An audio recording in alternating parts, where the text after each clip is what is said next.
Spring semester, freshman year. The year is 2015. The classroom is Founders Hall 102. The class, core biology. A very wise professor remained in the classroom once class was dismissed, answering students' questions and making himself available for conversation. Once the larger crowd had cleared out, a few curious students were left, and all questions about homework were answered. As happens so often on the grounds of Concordia, a conversation about belief broke out. The professor was Dr. Rod Sofer, and the question asked of him was, why are you Lutheran? His answer, to summarize, was this: a system in disarray will never self-correct. It must be acted upon by a helping force outside of itself. Lutheranism agrees with this, and I have found it to be true in nature and in salvation. A helping force outside of itself. Friends, family, graduates, faculty and staff of Concordia University, Irvine, I'm honored to be standing before you on this day. Today is a day that stands as the cornerstone between everything that we have come to know and everything that knowledge has prepared us to face. We entered on Concordia's campus several years ago, each of us in disarray in our own way. Today we stand as changed people, helped and guided by this university, this community, forces outside of ourselves. Today we hold to our colleagues and friends of the graduating class of 2019 as a united front, one final time. Over the past several years, we've been presented with many opportunities to learn and to grow, to be challenged and to be changed. We have been asked to join in the great conversations of mankind, not only to receive grades, but to prepare us to be meaningful members of our world. We've been asked to look outside of ourselves and to seek how we might be helped by listening to an opinion that's different from our own, and how we might be listeners and prompters in a way that furthers thinking rather than smothering ideas. Through the prompting of incredible faculty and staff, through all you have learned, I hope that each of you are sure of one thing: you are part of the great conversation. This thing called the great conversation goes by many names, one of the most infamous being the core curriculum. Through this curriculum, we have had to wrestle with some of the most enduring questions in and out of the classroom, questions you're familiar with, and three of which I'd like to ask you today. What is goodness? What is truth? And what is beauty? Through mind-boggling term papers, late nights of studying that turned into early morning breakfast burritos, through conversations with our esteemed faculty and staff, I can confidently say that we are departing today with refined answers to these enduring questions, and more importantly, more refined questions than we were equipped with just several years ago. So let us begin with this. What is goodness? Let me start by saying I think we all know now better than to try to present one simple, concise answer to any of these questions. If it were simple, our core math term papers would have been 1 page long, but we all know that that was not the case. No, these questions all simultaneously have 1,000 answers and no answers at all, but we've learned that it's still important to talk about them, which is what I'll do today. So, goodness. Over the past several years, we have encountered so much goodness at Concordia. We have found friends to lean on in times of pain and hardship.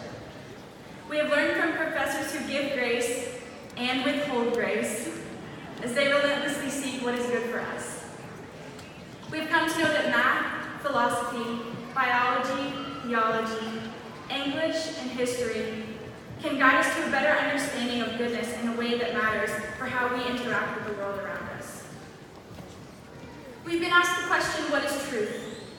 While we might have spent years seeking a seemingly elusive answer to this question, it is in the seeking that we have found little t truths that sustain us and prompt us with new questions that lead us closer to the ultimate truth. We've discovered that Socrates might not have been all that crazy when he said that the man who admits he knows nothing is the wisest of them all. And finally, what is beauty? I can only fall back on the reality that you know I've seen so much beauty from this group of people in the past several years. I've witnessed students praying together, making music together, studying together, teaching and learning from each other, showing grace to one another, and encouragement at the toughest moments. And the ride has truly been beautiful. Through all of these questions and all of these years, Concordia has taught us how to be a part of the great conversation. We may still feel like we're systems in disarray, but I am confident in saying that we have found a helping force through Concordia. We've been pressed and challenged in ways that we never thought imaginable for an outcome that is all good, true, and beautiful. An outcome that does not end today. So now that you're equipped with these questions, all of this knowledge and more, in what manner are we to continue? Graduates, our world is in dire need of goodness, of truth, and of beauty. And I believe that it is not only our privilege, but our obligation now to carry these things into our world. The future looms a greater void now than ever before, but we need not be systems that are in disarray. We found help here through this university, through the relationships that we've built with one another, the ancient and modern books that we've engaged with, through selfless professors and mentors. In the same way that we've been helped, we are now to continue to act as a help for each other, to ask questions and to listen, to love and to sacrifice, to seek goodness, truth, and beauty, and to rejoice in them.